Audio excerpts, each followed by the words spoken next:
Ship's captain, it was Hannah Eltringham's job to implement them. I was absolutely horrified when I read them because they talked about the creation of this pretty much like a slave labor camp. Those weren't the words used, but that was the impression given, where the unwanteds, those found wanting, seriously wanting, were sent, and they were to be kept in this with no rights, no freedoms, no privileges of any kind. Pretty much the basic rights they were allowed were a little bit of sleep each day, food, leftovers, the harshest treatment. They were not allowed to speak to any of the crew. It was very, very, very bad that this was going on. But Hubbard's statement to us was that it's going to take a lot more ethics and a lot more punishment than anyone can easily face up to get this whole world back in shape. And at that point, I believed that statement. Human emotion and reaction is the way humans were. And he didn't especially regard humans very highly. He liked the idea of the doll bodies that were in other civilizations. Doll bodies didn't have human emotions and reactions. They were, I guess, like Spock, just very analytical. You just get the job done. No emotions there. Love is not a sentiment that's known or cared for. And that's, to me, the tragedy, because he put that, I feel, into the organization, into the way of being in the organization. Hubbard even consigned his own son, Quentin, who was a senior auditor on the ship, to the RPF. Quentin really was a real sweet kid. He was a real nice guy and very soft-spoken, and it was very difficult for him being Hubbard's son and being put in this very high position, and I don't think he was that interested in it. He just wanted to be a pilot, and also the fact that he was gay, and that's a very tough thing in Scientology, to be gay, because especially that kid, to be Hubbard's son and to be this top technical person and be gay, that would be a horrible thing to be wrestling with and suppressing all the time. Quentin was sent to the RPF after he committed the sin of trying to commit suicide. 2 years later, he succeeded. Hubbard saw it as a betrayal because everything was referenced around him. The world was doing everything to him. This technology that was supposed to work didn't even work on the senior person of all technology, Hubbard and his son. No, he just saw that as an attack from his son.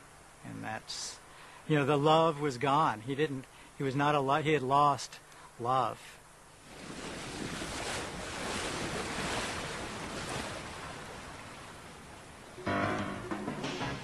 In 1975, Hubbard decided it was time to come ashore.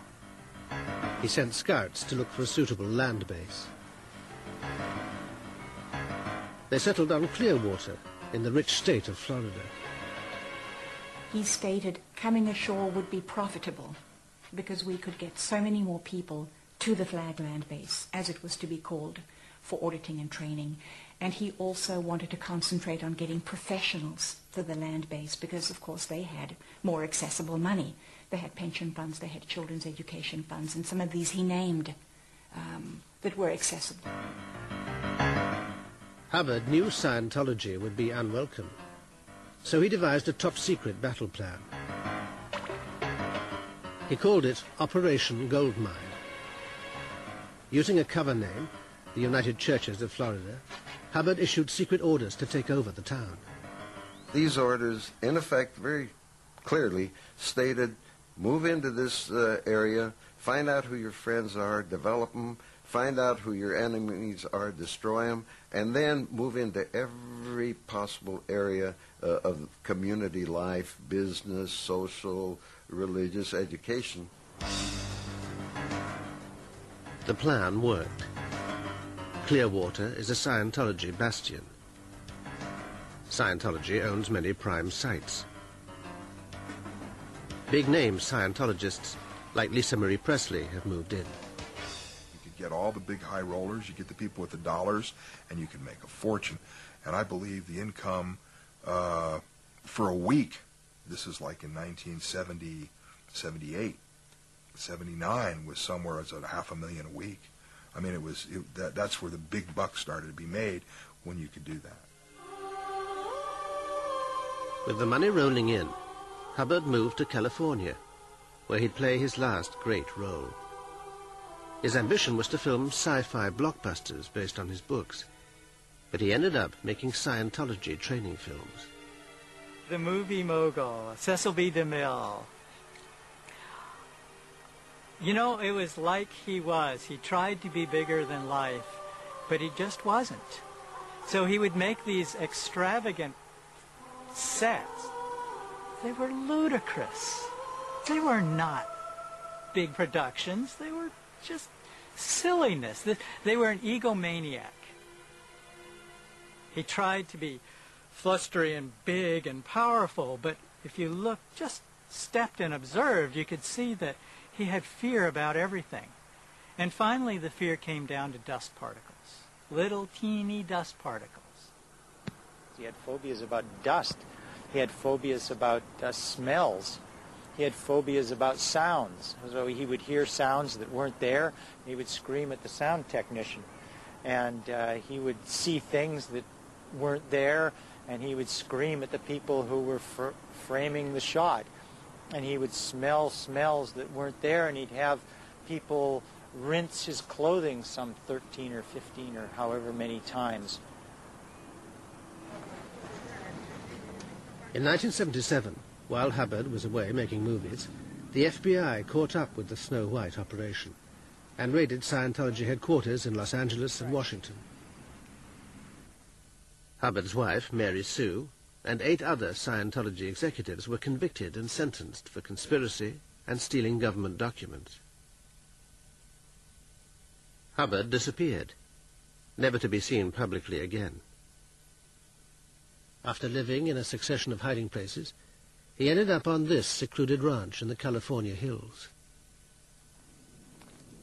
Secrecy has veiled his final years, but one man, Robert Vaughan Young, who was then a Scientology public relations officer, was later given a description of Hubbard by one of his guardians. This, and evidence from Hubbard's autopsy report, paint a sad picture. He had grown a beard, he had grown his long hair. The nails were long, very much in the same problem as they found out with Howard Hughes, unkempt nails. Neighbors, there was a neighbor that walked in on him one day, and he had become very frightened and suddenly scurried out of the barn. He was frightened to meet people. He was terrified of meeting any new people. He was disappearing down into this little strange world of his that he had created. And the irony of this is a man that was promulgating and telling the world that with my technology and ideas you can get bigger and bigger and bigger, and yet he was shrinking down until finally he was hiding. On January the 24th, 1986, Ron Hubbard died. The Church of Scientology said he'd simply quit his body to continue his work elsewhere.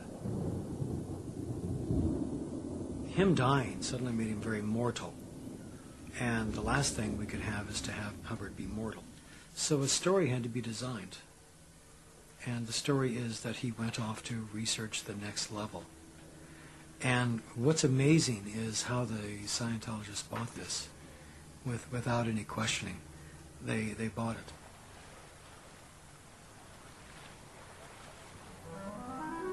Today, the L. Ron Hubbard image is carefully protected by the Church of Scientology. It says he is the greatest humanitarian in history. Hollywood has named a street after him, and millions of dollars roll into Scientology every year. It continues to preach that Hubbard's teachings are the best solution to the mental problems of the world. The personal tragedy is, one mind Scientology did not appear to help was that of its founder.